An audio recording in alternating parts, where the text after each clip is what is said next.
Oi, pessoal, sejam bem-vindos a mais uma live aqui no canal Espiritismo em Kardec. Eu estou aqui com o Michel, do Kardec Tube, e o José. A gente vai continuar lendo aqui o Espiritismo em sua mais simples expressão. Então, muito obrigado, Michel e José. Quem quer começar a ler o livro? Eu posso começar, né? Bom, primeiro, boa noite aí a todos. Obrigado pela presença de novo aí do pessoal acompanhando. Felizmente, a gente está criando aí uma comunidade, né, de pessoas que estão acompanhando nosso estudo. Isso é muito bom, porque o nosso objetivo aqui mesmo é sempre estudar as obras de Kardec e divulgar. Agora com o Michel de novo, né? Seja bem-vindo, Michel, novamente. O Michel não pôde participar da semana passada, mas estamos com o time completo agora. Obrigado, José. Boa noite a todos. É uma alegria para mim estar de volta. Estava com saudade de vocês. E vamos dar seguimento aí. Já estamos no 5º estudo, né? Então, a coisa está indo. Exatamente. Estamos já no 5º estudo. E aí nós vamos dar sequência à nossa leitura, né, dessa obra, o Espiritismo em sua mais simples expressão. Lembrando que nós estamos aí na parte do histórico do Espiritismo. A obra é dividida em 3 partes, ou 3 capítulos, né? Histórico do Espiritismo, resumo do ensinamento dos Espíritos e máximas extraídas do ensinamento dos Espíritos. Então a gente está aí na primeira parte, histórico do Espiritismo, em que Kardec está exatamente relatando os fatos, relatando os fenômenos espíritas, ali daquele início, né, do Espiritismo, e até antes do surgimento do Espiritismo enquanto doutrina. Vocês se lembram bem aí dos estudos passados que a gente viu Kardec mencionando até mesmo os fenômenos que ocorreram na América, né, nos Estados Unidos, antes do surgimento do Espiritismo em si como uma doutrina. Então, nesse relato dos fatos, o parágrafo que nós lemos na semana passada, Kardec faz uma pequena digressão para falar dos contraditores, né? Quem eram esses contraditores, o que eles argumentavam. E, em geral, a gente vai ver nesse parágrafo, que é um parágrafo longo, anterior a esse que a gente vai começar a ler hoje, que é um parágrafo em que Kardec vai falar que alguns simplesmente negavam a realidade dos fenômenos, né? Isso foi muito comum. Ele vai dizer que alguns defendiam que era simplesmente escamoteação, que esses fenômenos eram um engano, eram uma invenção, era uma fraude, né? Outros críticos diziam que os fenômenos eram atribuídos exclusivamente ao diabo, que Kardec vai chamar lá no Livro dos Médiuns de o sistema diabólico, né? Então ele vai colocando esses tipos de críticos que existiam naquele período, né? E Kardec vai muito bem, principalmente nesse capítulo 4 do Livro dos Médiuns, ele vai muito bem refutar cada uma dessas críticas, né, demonstrando por que elas não se sustentam ante os próprios fatos, né, ante os próprios fatos. Bom, então, continuando, nós vamos para o parágrafo seguinte. E aí Kardec vai voltar para o relato aí dos fenômenos, dos fatos, no início do Espiritismo. Claro que ele não faz uma mera descrição dos fatos, mas ele também coloca ali as explicações, né? Bom, então vamos lá ao texto diretamente, certo? Vamos iniciar a leitura, então. Aí depois a gente vai revezando, passo para o Michel e a gente faz esse bate-bola. Bom, vamos lá, então. Kardec continua. As comunicações por batidas eram lentas e incompletas. Reconheceu-se que, adaptando um lápis a um objeto móvel, cesta, prancheta ou um outro, sobre os quais se colocavam os dedos, esse objeto se colocava em movimento e traçava caracteres. Mais tarde, reconheceu-se que esses objetos eram tão somente acessórios que podiam ser dispensados.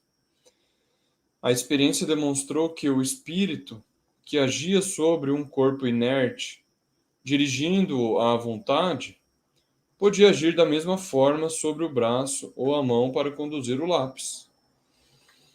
Tivemos então médiuns escritores, ou seja, pessoas que escreviam de modo involuntário, sob a impulsão dos espíritos, dos quais poderiam ser instrumentos e intérpretes. A partir daí, as comunicações não tiveram mais limites, e a troca de pensamentos pôde fazer-se com tanta rapidez e desenvolvimento quanto entre os vivos. Era um vasto campo aberto à exploração, a descoberta de um mundo novo, o mundo dos invisíveis, como o microscópio havia feito descobrir o mundo dos infinitamente pequenos. Bom, então a gente vê aí Kardec descrevendo a sequência progressiva dos fenômenos, né? Então, lá no início do texto, ele vai colocar que os fenômenos, como ele colocou aqui na primeira, as comunicações por batidas eram lentas e incompletas. Então, os fenômenos se iniciaram assim, com movimento de objetos, com batidas. Depois que esses movimentos, essas batidas, percebeu-se que ali havia uma manifestação inteligente, ou seja, as batidas não eram apenas mecânicas, mas eram batidas que respondiam a uma pergunta feita. Você identifica que ali é um fenômeno inteligente, então a causa deve ser inteligente, né? Isso a gente viu no começo do texto. E aí Kardec vai falar agora não mais da natureza dessa causa, né, que ele já tratou no começo do texto. Ele vai falar do próprio desenvolvimento do meio de comunicação, porque aqui já estabeleceu que existem espíritos, a natureza daquela manifestação, daquela inteligência, ela não era a mesma inteligência dos médios, dos assistentes. Já reconheceu-se que aqui tem uma intervenção dos espíritos. Então, Kardec vai tratar agora do próprio desenvolvimento do instrumento da comunicação, né? É evidente que, se você começa com comunicações por batidas, elas vão ser comunicações lentas, né? Se eu não me engano, naquele início, você tinha a possibilidade de responder uma pergunta convencionando uma batida sim, duas não, né? Ou também você tinha batidas correspondentes, o número de batidas correspondente à posição da letra no alfabeto, né? Você tinha essa possibilidade também.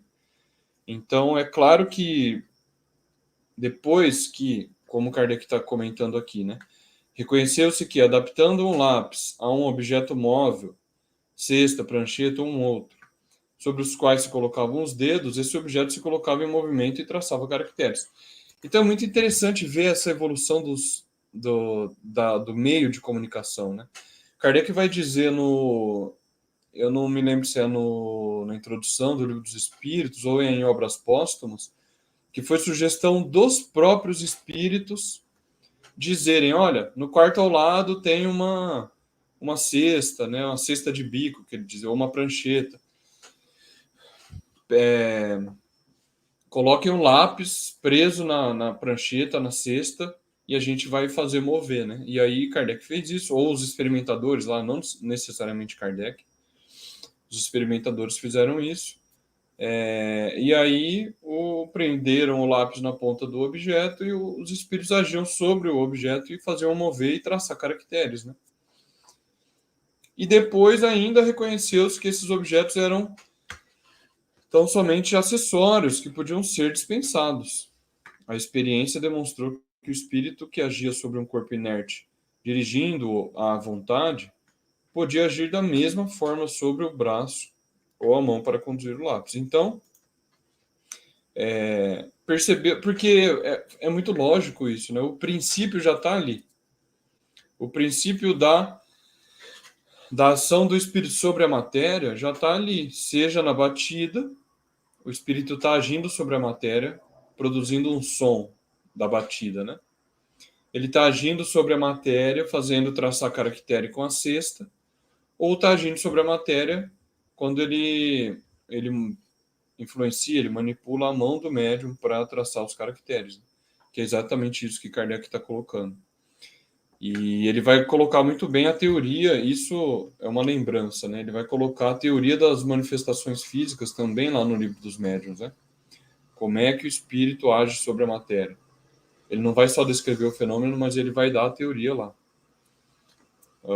Então é isso, o fenômeno foi evoluindo até atingir esse meio mais prático, mais eficaz, que é o próprio médium, utilizando a sua mão com a pena, né, ou o lápis, para traçar os caracteres, traçar as frases inteiras.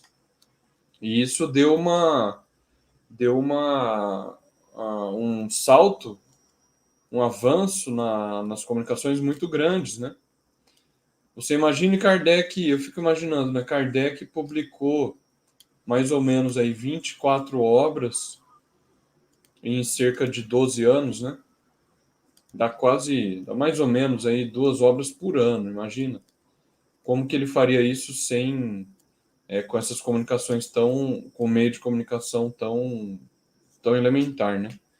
Então, para o sucesso do Espiritismo foi fundamental ter descoberto essa maneira mais prática e rápida de se comunicar, né?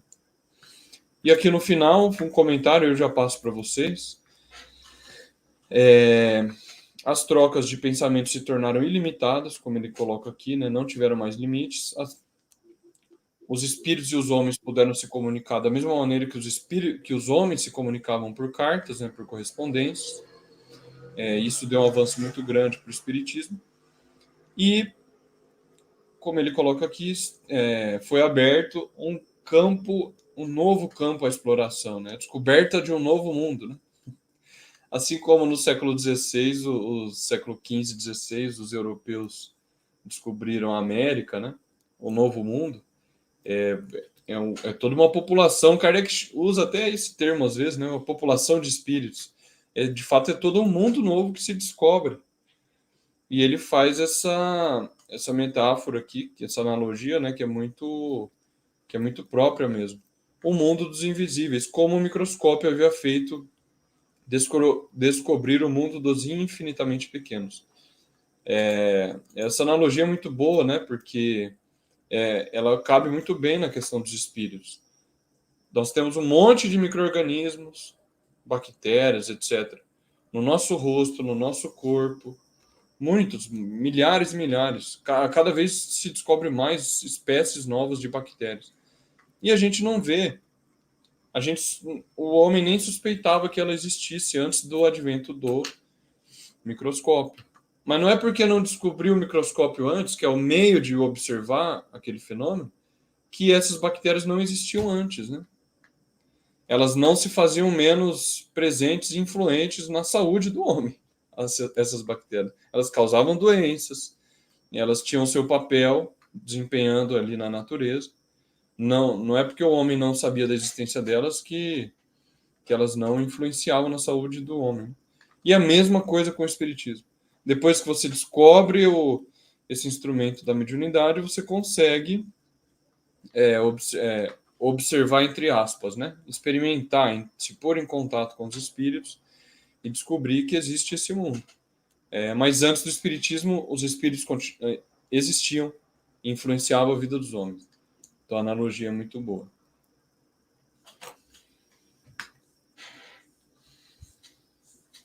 Vocês querem comentar um pouco sobre esse parágrafo? Perfeito, não. É exatamente isso, né? O fenômeno foi evoluindo, né? Da tipologia, simatologia, que é a comunicação por sinais e batidas, né?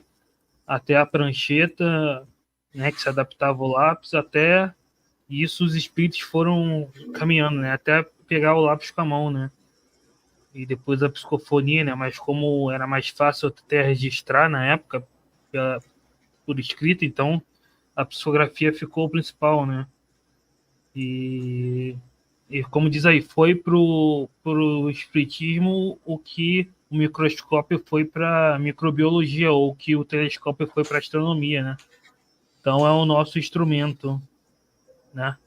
O médium é o instrumento, o objeto de estudo são os espíritos, o médium é o instrumento pelo qual se estuda esse objeto de estudo. Né? Eu acho que vocês resumiram muito bem até aqui o caminho, né, para se chegar até aqui. Acho que eu acredito que o José colocou de uma maneira bem completa, né? Desde as batidas até as pessoas perceberem que tinha uma inteligência por trás, questionarem que inteligência era essa, se imaginar que era a inteligência das pessoas que estavam na volta, depois se percebeu que não. E aí, uma vez que se descobriu que o próprio fenômeno respondeu quem eram as almas, né, dos homens que viveram na Terra, que eram os espíritos, a partir desse momento que se descobre, então, que são essas inteligências que estão se comunicando, é natural que o interesse seja agora em aprimorar um meio de comunicação. Por quê? Porque como eu descobri toda uma população invisível, né? Como eu descobri que os mortos continuam vivos e estão ao nosso redor.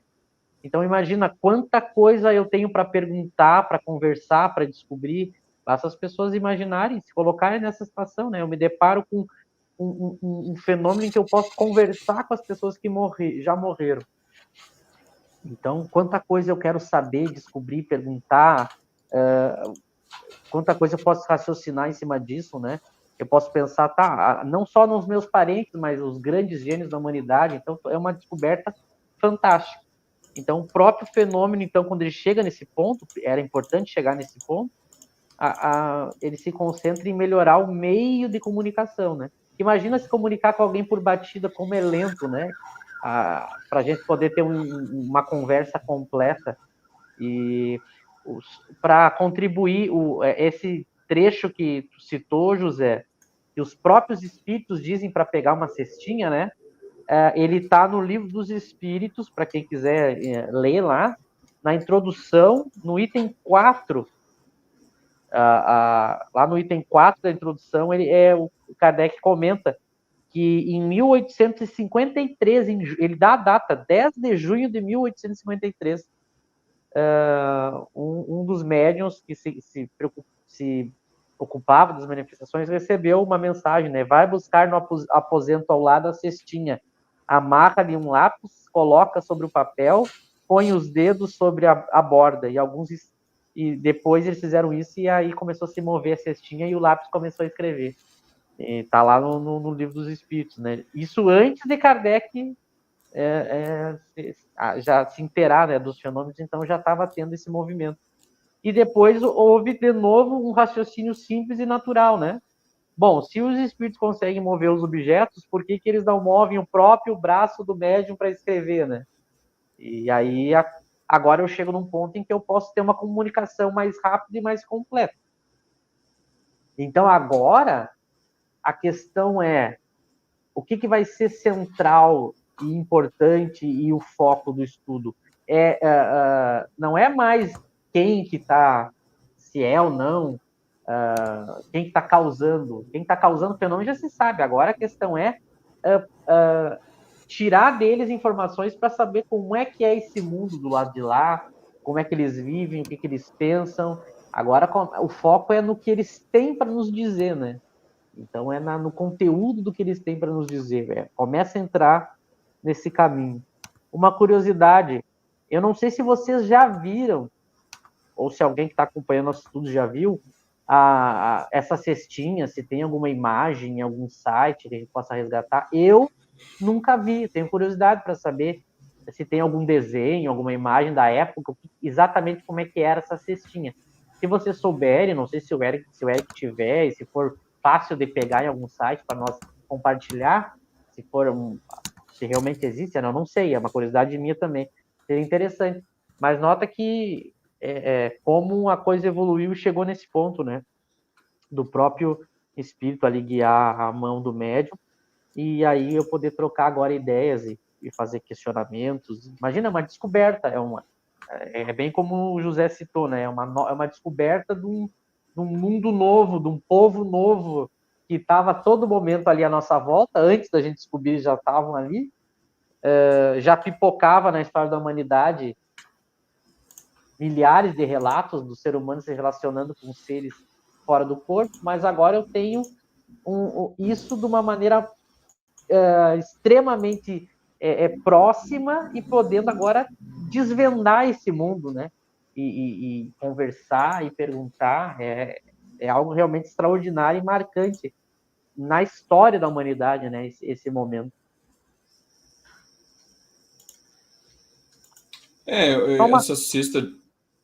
Essa cesta de bico, eu me lembro de ter visto alguma representação assim de desenho, né?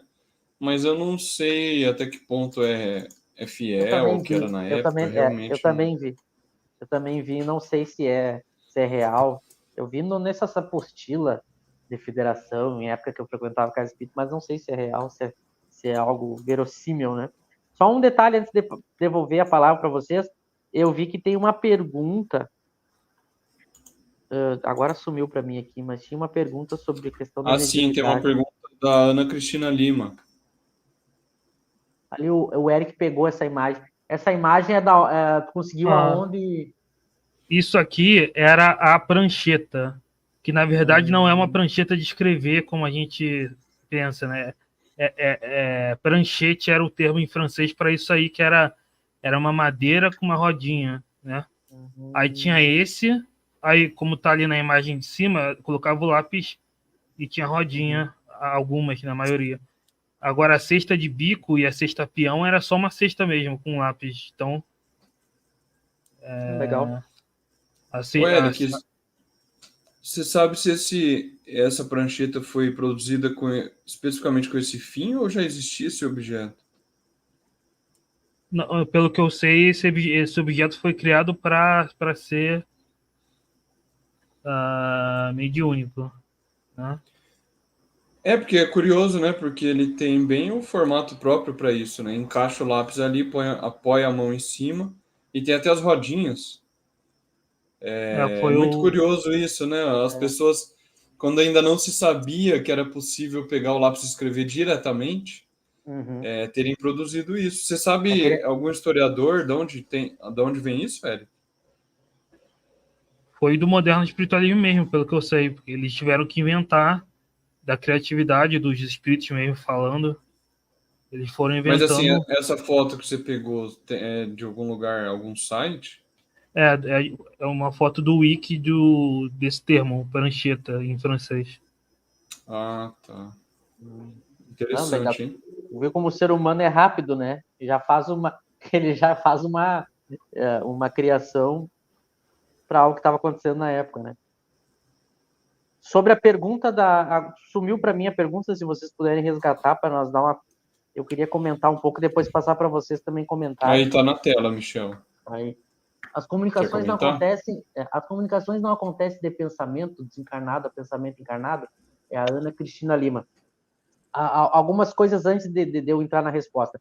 Percebam que aqui nessa obra que a gente está estudando, Kardec ainda não entrou na teoria do fenômeno. no como a coisa acontece.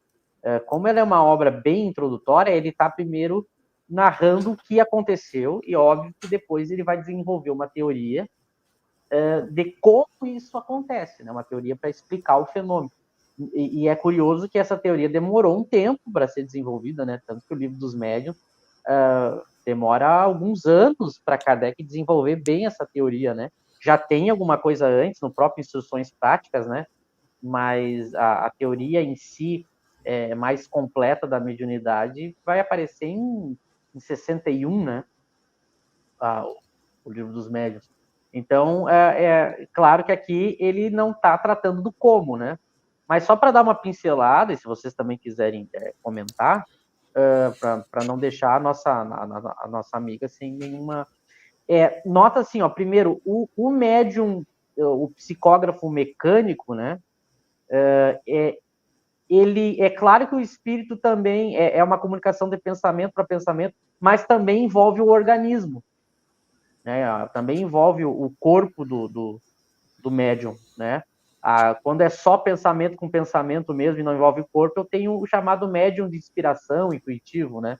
Mas o médium psicógrafo, claro que é de pensamento para pensamento, mas também envolve o corpo e os fluidos materiais, né, do médium. Uma coisa importante para a gente esclarecer, embora a gente não vá aprofundar isso hoje, mas às vezes as pessoas confundiram estudando mediunidade no movimento espírita, porque não há uma separação, eu não tenho como separar o fluido e o pensamento, ser duas coisas diferentes no médium. Então é por isso que é óbvio que quando o espírito está se utilizando dos fluidos do médium, os fluidos materiais do médium, e o próprio corpo do médium, é óbvio que também está junto a influência do espírito do médium, né? Não são coisas que se separam. Didaticamente a gente pode separar, mas às vezes, para entender a mediunidade, as pessoas confundiram isso. Então, lá no Livro dos Médiuns, Kardec vai deixar bem claro, né, que o espírito do médium ele tá fornecendo um fluido que o desencarnado não tem, mas claro que esse fluido não se separa do pensamento do médium, né? Então, é uma soma de dois seres pensantes e mais os seus fluidos, né? Um influenciando sobre o outro. Por isso que a mediunidade é algo que tem que ser analisada e editada justamente por causa disso, porque como há uma participação de dois pensamentos aqui e também de um terceiro pensamento, de outros espíritos ou das pessoas que estão na volta, né? É uma soma de coisas, é por isso que a gente não pode ingenuamente pensar que um espírito, tudo que veio ali na mensagem, por mais honesto que seja o médium, né? Tem sempre a influência. Por isso que Kardec vai falar da influência moral do médium, Kardec vai falar da influência do meio, são várias influências, então não há uma separação, né? Mas no caso do médium psicógrafo, não é o psicógrafo mecânico, né? Não é só pensamento com pensamento, né? Eu tenho também, envolve fluidos materiais e o próprio organismo do médium, né? De alguma maneira, isso o Kardec não chegou a tratar, que não havia condições de como aprofundar isso, mas de alguma maneira, o que ele deixa claro? De alguma maneira, o médium, algo ocorreu no organismo dele que ele tem uma capacidade de, vamos usar esse termo, liberar certos fluidos que quem não é médium não tem. É curioso isso, né? Agora, como isso se dá, né? Isso o Kardec não chegou a teorizar. Não, mas até esse ponto que eu comentei, não sei se vocês lembram de mais alguma coisa para acrescentar também sobre isso. Eu acho que está correto, Michel, o que você respondeu. Se a gente pensar, mesmo entre encarnados, entre os homens, a comunicação não ocorre de pensamento diretamente para pensamento. Você tem sempre um meio. Então, como a gente admite que o pensamento se origina na alma, quando o espírito está encarnado, você vai comunicar seu pensamento para outra pessoa, você vai utilizar o perispírito, depois o cérebro, depois o aparelho falante das cordas vocais, a boca, etc. E para chegar até o corpo da outra pessoa, o corpo, o ouvido, o cérebro vai interpretar aquilo para chegar ao pensamento na alma da outra pessoa. Então, mesmo entre encarnados, tem o meio, né? Tem o meio. E o homem ele pode acrescentar várias etapas nesse meio. O que não é escrever um livro, senão comunicar pensamentos através de outro meio, né? Escrever um livro, você está lendo o livro da pessoa, você está se pondo em contato com o pensamento dela através da palavra escrita, né? Então, eu acho que é mais ou menos isso. Agora, como se dá entre os espíritos seria uma outra coisa, né? Porque me parece que entre os espíritos aí é pensamento direto, né? Mas aí já extrapola essa questão aqui dos encarnados. Aí. Não sei se o Eric quer contribuir também. A Nelly fez aqui uma imagem, é uma cesta de bico, isso, a cesta de bico era uma cesta com uma haste assim, com lápis adaptado, né? A cesta peão era uma cesta com um lápis no centro, né? E ficava girando. Por isso o nome cesta peão. Então tinha vários tipos de engenhocas assim que o pessoal inventava para conseguir escrever, né? Aí a Ana completou. Seria a ação do perispírito desencarnado sobre o perispírito encarnado também? Você sempre tem você sempre tem um ruído do médium, vamos dizer assim, nunca é 100%. Mesmo no mais mecânico puro, né? Sempre vai passar pelo médium, sempre vai ter o colorido do médium, como diz, né? De algum jeito, né? Então,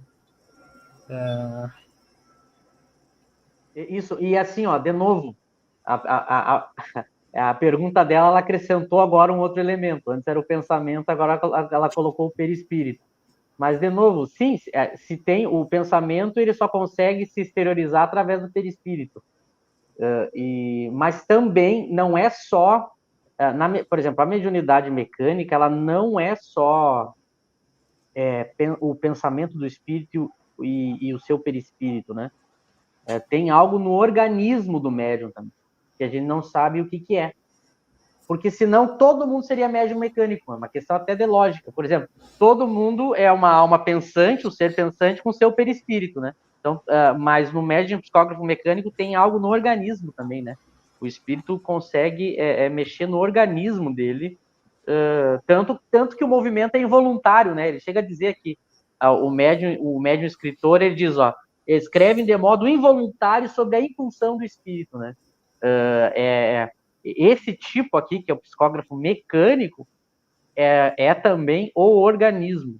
Claro que se agora as pessoas começarem a perguntar o detalhe do organismo, a gente não sabe. Mas Kardec tem a sabedoria de perceber que na mediunidade, quando eu tenho a faculdade mediúnica, há algo no organismo. Por uma questão, como eu falei, é só a gente raciocinar. Se não fosse assim, todo mundo era médium, no sentido de ter a faculdade, né? Mas porque algumas pessoas elas vão ter algo no organismo delas, combinado com... Nota, a gente está falando de algo que a gente não sabe, mas a gente está falando por uma dedução, como Kardec fez, observando o fenômeno. Tem que ter algo no organismo. Ele chega a dizer isso, né? Eu não vou lembrar a palavra exata, mas ele usa a frase, o contexto eu não lembro, mas ele chega a usar o termo organismo, né? Então, ele fala, claro, tá radicado no organismo, né? É isso, agora me lembrou. Mas nota, no médium intuitivo, inspirado, não é a questão do organismo. Aí eu poderia colocar só... Por isso que, nesse sentido, todos são médiums, né? Todos são mais ou menos médiums, como diz Kardec. Porque aí, sim, é só a alma e perispírito, né? Então a gente consegue captar. Mas no sentido da faculdade, em que ela extravasa de alguma maneira por algum órgão, pela fala, ou pelo braço ali, pela mão, na própria possessão, né? Há um elemento físico também, né? É algo além, que a gente não sabe pelas teorias, o espiritismo ainda não estudou isso, né? E talvez demore, né? Porque para a gente conseguir fazer esse link, a gente também vai precisar que as coisas avancem em mais ciências além do espiritismo, né? Porque aí, quando já envolve o corpo, já não é algo só da alçada do espiritismo, né? A mediunidade, nesse sentido, o dia que ela for ser estudada, né? A gente não sabe quando, ela vai precisar de duas ciências ali dialogando para a gente entender. Mas até esse ponto, Kardec consegue explicar. Eu ia comentar sobre isso, né, Michel? Que seria um ponto de contato com outras ciências, né? Ciências, a biologia, a medicina, teria que ter essa aliança aí para poder investigar esse ponto, né? E como o espiritismo ele foi rechaçado pela academia desde Kardec, não se avançou muito nesse ponto, né? A gente não sabe como teria sido se o espiritismo tivesse sido aceito pela academia. Você vê, mais de 100 anos, 160 anos de espiritismo, se ele tivesse sido aceito pela academia, já poderia ter tido mais avanços nisso, né? Você imagina o avanço da medicina do século XIX para hoje. Foi um avanço incrível. Então, se tivesse utilizado o espiritismo para investigar esse tipo de coisa, talvez já pudesse se conhecer mais como que seriam as disposições do organismo com relação à mediunidade. Kardec até comenta lá no desenvolvimento da mediunidade, né, que ainda não há nenhum diagnóstico para identificar a mediunidade, né? Esse é um outro ponto também. Talvez, se tivesse investigado mais o espiritismo dentro da academia, nesse sentido, nessa relação com as ciências médicas, talvez pudesse ter avançado um pouco mais nisso, né? Mas também é uma coisa que é difícil a gente quantificar, assim, né? É tudo meio que um chute, porque teria que envolver a questão dos fluidos, né? A gente não sabe o que é fluido bem, não conhece bem o que é fluido. Uma coisa importante, José, uma coisa importante para as pessoas saberem, pensarem, é que mesmo que eu não tenha esses detalhes de explicação da teoria, isso não significa que eu não possa fazer um bom uso e tirar um bom proveito da prática da mediunidade, né? Isso que é importante as pessoas saberem. Com o que a gente tem até aqui, a gente já consegue, como o próprio que ele vai colocar a partir de agora, né? Tudo que a gente extraiu dos espíritos e tudo que o espiritismo pôde tratar e responder e trazer, a gente conseguiu sem ter respondido essas questões, né? Então, claro que as coisas vão avançar em algum momento, a gente não sabe como, mas mesmo que elas não tenham avançado, eu não dependo disso para fazer um bom uso da mediunidade e para ter um certo tipo de nível de entendimento, né? Uma coisa que é importante lembrar é o outro lado da questão. Alguns autores pós-Kardec tentaram separar a faculdade mediúnica em partes, e é por isso que elas vão entrar em certas contradições e problemas que Kardec não entrou. Por exemplo, essa questão de separar o que é material daquilo que é o pensamento, daquilo que é o perispírito, vai fazer muitas pessoas acharem que pode haver fenômeno mediúnico sem o médium, porque é como se as pessoas imaginavam o seguinte: como o Kardec ele trata que é um fluido que o médium libera, as pessoas imaginaram isso como eu imagino uma matéria qualquer, algo tipo uma massa que eu pego, e aí a partir do momento que eu pego, ela tem uma existência própria que separou do pensamento do médium, e aí eu posso fazer com ela o que eu quero. Aí Kardec vai perceber já no século XIX que não é assim. Tanto que ele chega um momento que ele até o próprio fenômeno físico, as manifestações físicas, em que, por exemplo, a mesa lá está se movendo, a gente pode pensar, bom, mas nesse momento o pensamento do médium não está influenciando. Era o que chegou a se pensar, e Kardec vai descobrir com os espíritos que até nesses casos, porque o fluido é do médium. Então, como o fluido do médium, ele sempre está com... ele não separa dos pensamentos. O fluido que o espiritismo trata, né, ele não é uma coisa como um objeto que eu separo, né? Por exemplo, eu pego essa caneca e deixo aqui em cima da mesa e saio para a rua. A caneca continua aqui, independente de mim, né? Agora, a qualidade dos fluidos na teoria kardeciana, ela não é assim. A qualidade dos fluidos, ela se dá pelo pensamento do espírito, né? Uma coisa está interligada à outra, né? Eu não separo. exatamente como o Michel falou, né? Essa questão é orgânica, né? A gente não sabe o que é, né? Mas está radicado no organismo, né? Mas não existe ainda nenhum exame, né? É só a prática, como o Kardec diz, que vai mostrar. Né? Tem pessoa que fala aí da pineal, né? Mas isso aí não tem comprovação nenhuma. Mas, enfim, e é como ele falou, né? Todos nós somos médios no sentido lato da palavra, né? Da mediunidade de inspiração, né? Mas quando é uma mediunidade mais ostensiva, de intuição, mecânico, psicofonia, efeito físico, aí tem alguma coisa no organismo diferente, que a gente não sabe ainda, né? E, enfim, tem essa maior liberação de fluidos. Podemos seguir? Podemos. Você lê agora, Michel? Não, você pode deixar que eu leia agora. Que são esses espíritos? Que papel desempenham no universo? Com que objetivo se comunicam com os mortais? Tais as primeiras questões que se teria a resolver. Soube-se logo, por eles mesmos, que não são seres à parte na criação, mas as próprias almas daqueles que viveram na Terra ou em outros mundos. E essas almas, depois de se terem despojado do seu envoltório corporal, povoam e percorrem o espaço. Não houve mais possibilidade de dúvidas quando se reconheceram entre eles, parentes e amigos, com os quais se pôde conversar.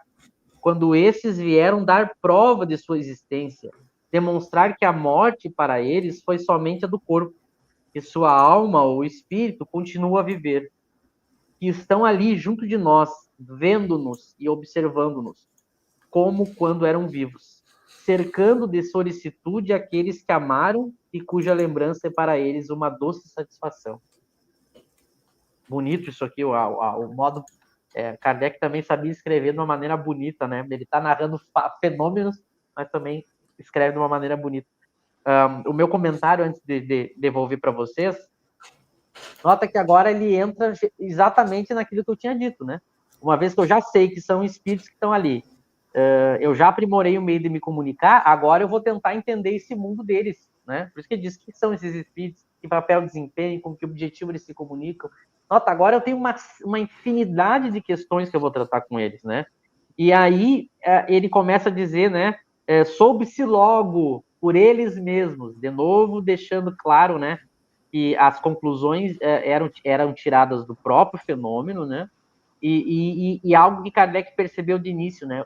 Esses espíritos, eles são eles não são seres à parte da criação, como muitas vezes se pensou, né? São a própria humanidade, né, que viveu num corpo, que viveu aqui na Terra ou que viveu em outros mundos, mas são nós, né, sem um corpo.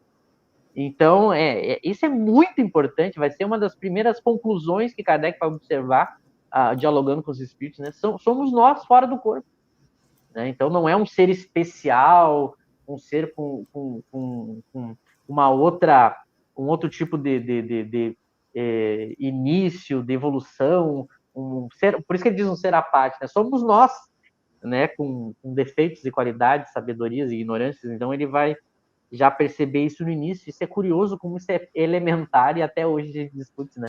No meio espírita, como às vezes as pessoas continuam tendo essa sensação e tratando os espíritos como se eles fossem algo especial por serem espíritos, né? E a gente não se toca que somos nós sem um corpo. Então, a mesma maneira que a gente está conversando aqui agora, da mesma maneira que eu pego o telefone e converso com alguém que eu não está na minha frente, né? Mas, ou seja, é o mesmo tratamento, né? Porque somos nós, né? Faz parte da humanidade que estão à nossa volta. Isso é uma coisa importante também que ele coloca aqui. Os espíritos, eles estão à nossa volta. O mundo espiritual também é à nossa volta. Ele se estende para o espaço, para o universo, mas também à nossa volta, né? Às vezes se pensa que o mundo espiritual é lá. O meu pai, o meu avô, a minha mãe, o meu parente desencarnou, ele vai para lá. Essa é a ideia de algum lugar distante. Não, mas eles estão à nossa volta, como ele diz aqui, né? Eles nos observam, eles estão ao nosso meio, né?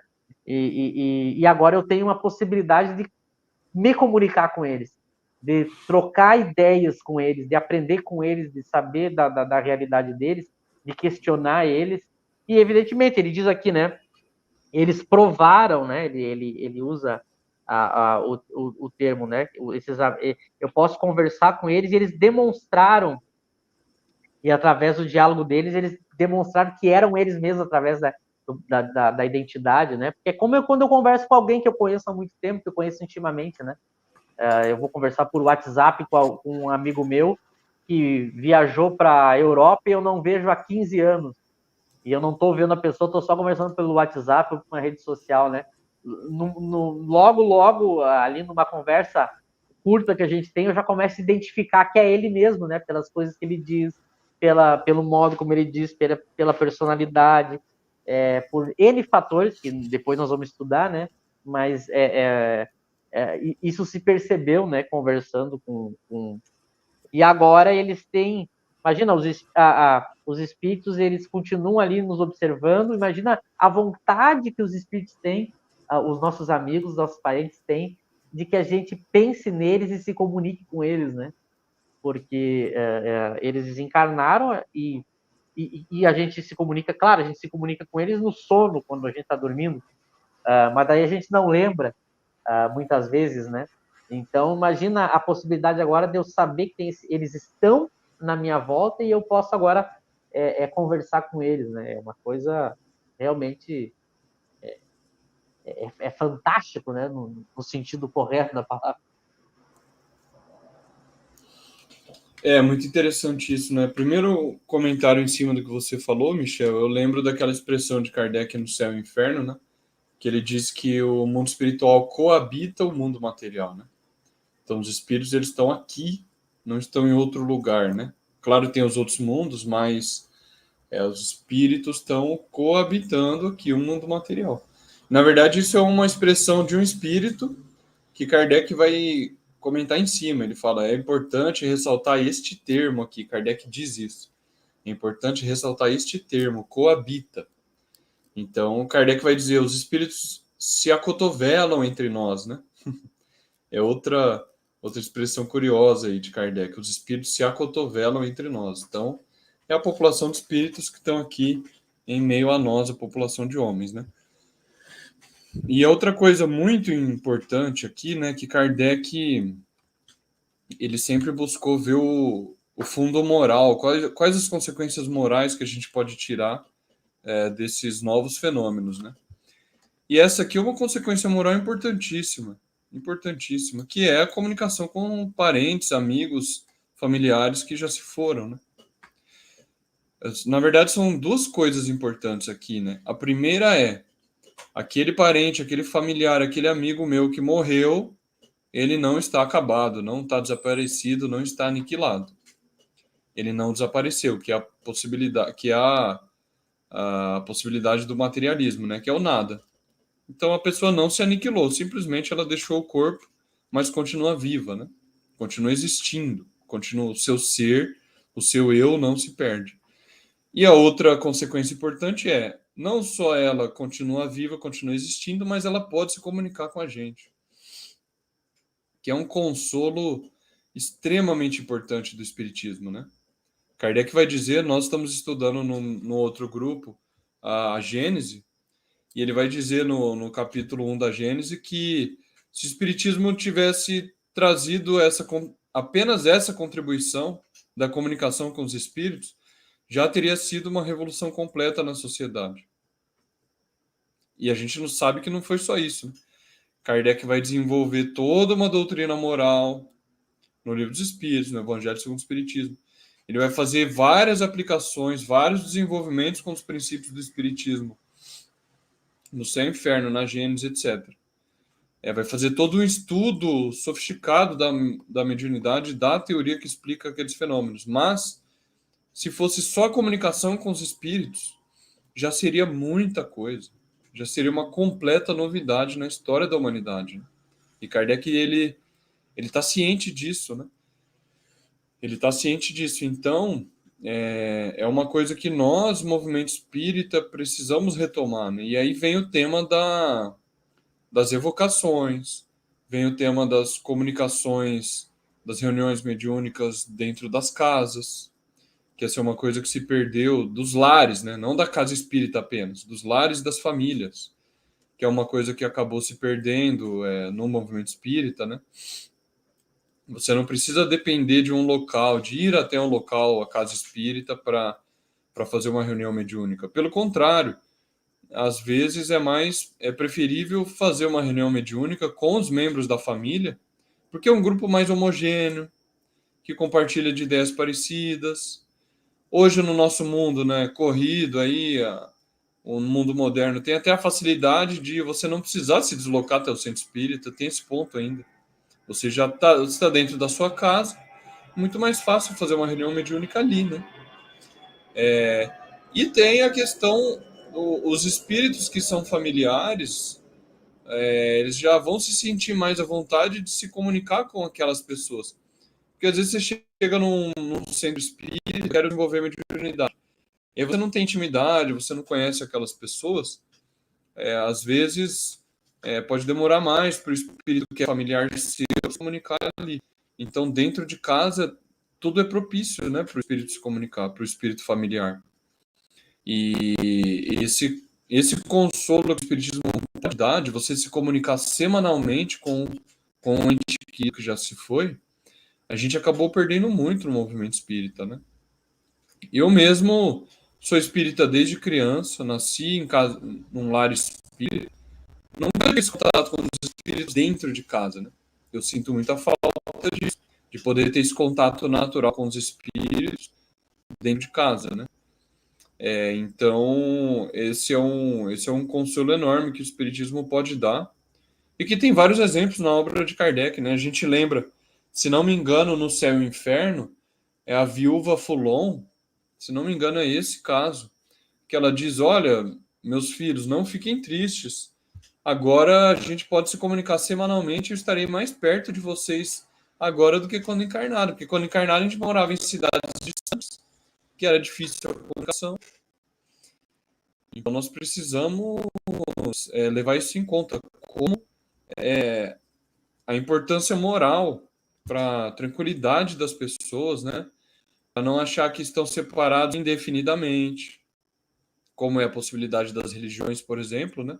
Essa separação indefinida, que pode existir entre familiares, ou que está tudo acabado no caso do materialismo, né? Então, o Espiritismo ele vem dar uma contribuição fundamental nesse sentido.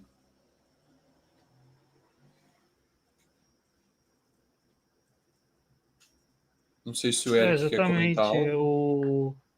Os espíritos não são seres à parte, como diz aí, né? Então, eles não estão, como o movimento pensa, né?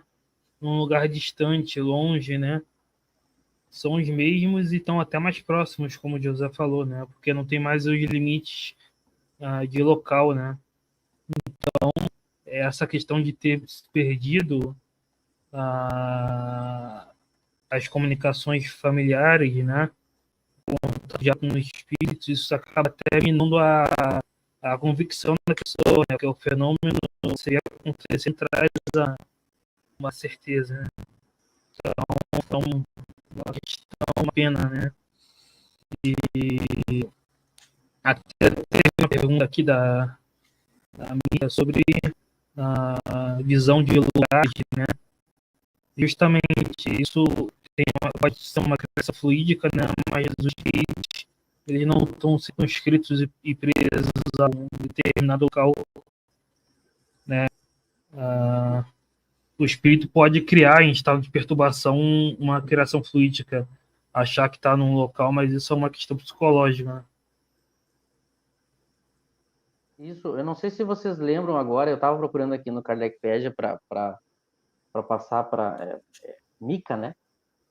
Eu não sei se é ele ou ela, Mika, mas para passar para quem fez a pergunta, aquele caso da Santa Teresa, né, que Kardec estuda na revista, e ela tinha visões também fora do corpo, ela tinha visões de inferno. Eu não me lembro agora se é Santa Teresa. é o nome, tinha uma descrição assim, e agora eu não estou achando aqui no Kardecpedia, mas no próximo estudo eu posso trazer para ele. Mas é que o que acontece? O espírito, quando Kardec vai perceber o seguinte: o espírito,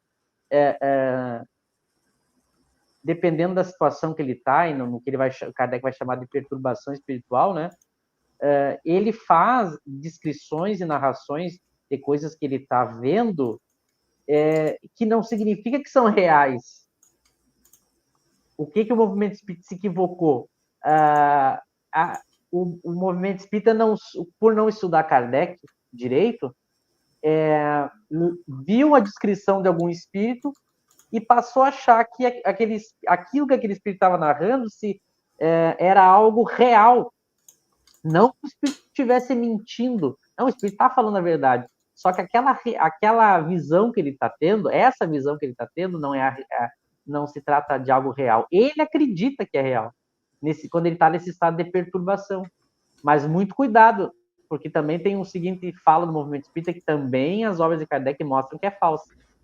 Quando o espírito, mesmo os inferiores, saem dessa perturbação espiritual, eles têm consciência do mundo espiritual tal como ele é. Eles não ficam para sempre achando que... não é regra. As pessoas às vezes pensam, não, quem tem a lucidez de que as coisas não são assim no mundo espiritual são só os superiores. Não, não, não. O próprio exemplo que Kardec dá do gastrônomo, né? Aquele espírito que dizia que queria comer e ele diz para Kardec que ele tem estômago. Ele diz para Kardec que ele tem estômago. Mas aí, quando Kardec aperta ele na pergunta e diz assim, tu tem necessidade de comer? Ele diz, não tenho. Porque ele sabia que aquilo não era uma necessidade. Então, ele tinha consciência disso. Né? Então, às vezes as pessoas acham que descrições e narrações, seja de médiums ou de espíritos, que eu tenha segurança só porque a pessoa é honesta de que aquilo é real, e não é. Toda vez que a gente vai estudar um fenômeno, a gente tem que saber entender aquele fenômeno e ler aquele fenômeno, né? Tanto é que, por exemplo, quando a gente tem uma doença, vamos dar um exemplo aqui nosso, quando eu tenho uma doença, eu estou sentindo sintomas, a doença está em mim, mas eu vou buscar a explicação, a interpretação daquilo com quem? Com um médico. Porque é ele que tem a habilidade de interpretar aquilo que eu estou sentindo, explicar aquilo que eu estou sentindo e dizer os remédios e o tratamento que eu tenho que fazer. Então, às vezes, as pessoas acham que se criou uma ilusão de que o médium vai explicar como é que a mediunidade funciona, o espírito vai explicar como o mundo espiritual funciona. E não é assim, dessa maneira ingênua, né? O próprio espírito pode se enganar. E ele tem vários casos suicida que ficava enxergando que estava caindo de uma ponte que ele se jogou. A gente vai imaginar o quê? O assassino, né, no Seu Inferno, Michel, o assassino que via repetidamente o crime que ele cometeu. Isso. Aí o que o movimento espírita interpretou? Que existe um lugar onde isso está acontecendo, mas não é que existe um lugar específico no mundo espírita. Não, aquilo ali está nos pensamentos daquele espírito perturbado. Então não há um lugar ruim e um lugar bom no mundo espiritual. Eu posso ter um espírito equilibrado e um espírito perturbado, um do ladinho do outro, e cada um está tendo uma realidade completamente diferente. Por causa do estado, a gente usa esse termo hoje, Kardec não chegou a usar, né? Mas o estado, eu não lembro se ele chegou a usar, o estado psicológico é diferente. E isso influencia nos fluidos, né? Os fluidos, eles são influenciáveis pelo pensamento, isso faz o espírito ter todas as percepções dele alteradas e, digamos assim, desconfiguradas. Então é por isso que tem espírito que vai achar que tem inferno, né? Mas não que tenha um local assim, né? Só para... Esse exemplo dessa... como é que é? Os Swedenborg, né? Agora eu não lembro. Emmanuel, tem as narrações dele também. Swedenborg. Tem também na revista, né? Que era um médium que antes de Kardec também. Ele trouxe dessas descrições físicas do mundo espiritual e Kardec analisa na revista Espírita. Procura lá no Kardecpedia. E aí Kardec já entende que é uma confusão que o médium tá fazendo das percepções. Ele não entende que há um problema nas percepções dele, influenciado pela matéria. E Kardec teve a sabedoria de sacar isso, e por isso que ele não vai fazer toda uma ficção espírita do mundo espiritual, né? Porque ele percebeu isso. E às vezes as pessoas acham que Kardec estava incompleto e os espíritos depois completaram. Não, Kardec já percebeu que eu não posso ir por esse caminho, que não é assim que as coisas funcionam. E existem duas práticas que evitariam isso, né?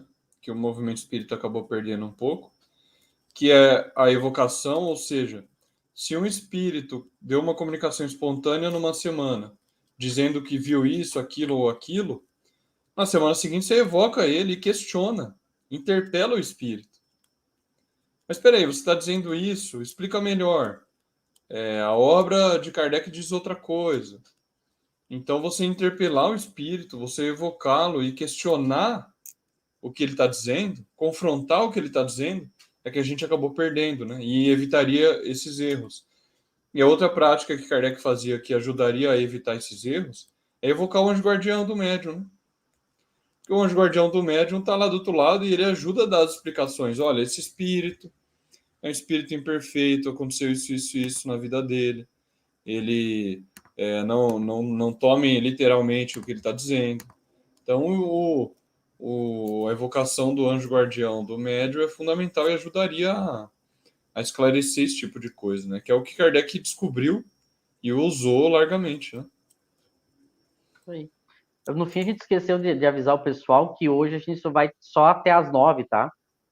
O Eric tem um compromisso também, a gente não vai abusar do tempo dele. Então, hoje a gente vai ficar por aqui. Da minha parte, eu já quero agradecer ao Eric, ao José, quero agradecer mais uma vez as pessoas que estão participando, eu peço que curtam, que compartilhem, que participem sempre, que convidem mais pessoas. Desejo a vocês uma boa semana que vem a gente está aí de novo, e uma boa noite a todos e aos meus colegas de trabalho, eu também agradeço. É isso, pessoal. Muito obrigado por quem participou mais uma vez, pessoal que mandou pergunta. Muito obrigado pela participação. E estamos aí, semana que vem estamos aí novamente em horário normal, né? Então é isso, pessoal. Curtam, compartilhem, se inscrevam e nos vemos numa próxima. Obrigado a todos aí, a Ana, a Nelide, o Jones, a Ana Cristina, a Ana Góes. Curtam, compartilhem e até a próxima.